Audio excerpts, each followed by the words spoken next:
It's 2014. I'm 49 years old, and I'm married to my high school sweetheart, Rosie. I'd like to say life is great, but my branding business is tanking, and I just had a client arrested for embezzlement. Things are tough. But none of that matters, because today is the first dirt bike race of the season at Millville, Minnesota, and I've got my whole family here with me. I may not be in the best shape as I could be, and I may not look as cool as I think I do sitting there on that starting line. But none of that matters, because I could see my daughter Lizzie flying by with a huge smile hidden underneath her helmet, and I get to race B class this year, banging bars with Alex, trying to pass one another. And my buddy Tom comes up to me and says, "Wow, Alex is really fast this year. He's going to kick our asses." Later that summer, I'm working on the bikes in the garage, and I go in the house to look up a part on the computer. And Alex is coming up the stairs and says, "Hey, Dad, you know how I thought I might be gay? Well, actually, I'm transgender."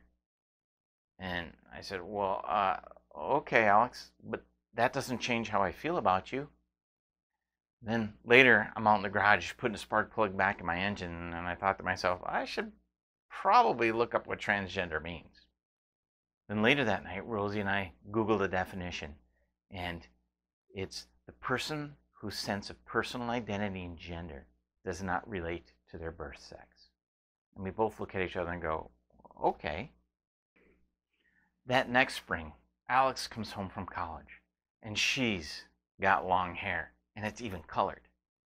Alex is now spelled A-L-I-X, and she's wearing fingernail polish and wearing a dress. My son Alex is wearing a dress. And then I go in the house, and there's signs all over the place that say, remember, pronouns, she, her, hers.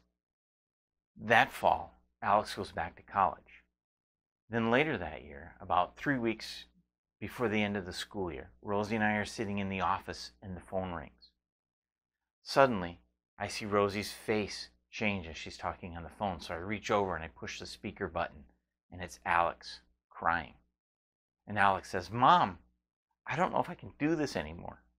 I'm just really struggling. I can't handle this. I want to kill myself." I said, "Whoa, did my daughter just say she wants to kill herself?" And I said, I wanted to freak out. Then I said to myself, "Al, you got to hold your shit together for Rosie and Alex." Of course, we got Alex the help she needed. A few weeks later, we're back at Millville, Minnesota for the first dirt bike race of the season. And my buddy Tom comes over to me and says, "Hey, Al, I saw Alex's post on social media the other day. I really admire his courage. How you doing with all that?" And I wanted to be the pronoun police, but I said, "Hey, Tom, thank you so much. Alex and I really appreciate your support. It means a lot to us." And then Paul comes over and he says, "Hey, Al, is Alex racing women's class this year? Because if he is and he beats Miranda, I'll be pissed." And we all just started laughing. Yeah, it was great.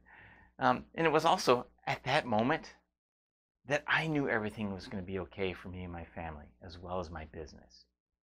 You see, the branding process I've been working on this whole time is a foundation for how we work with our clients today. And I call it conscious branding. And I've turned it into an online program called Brand GuideStar.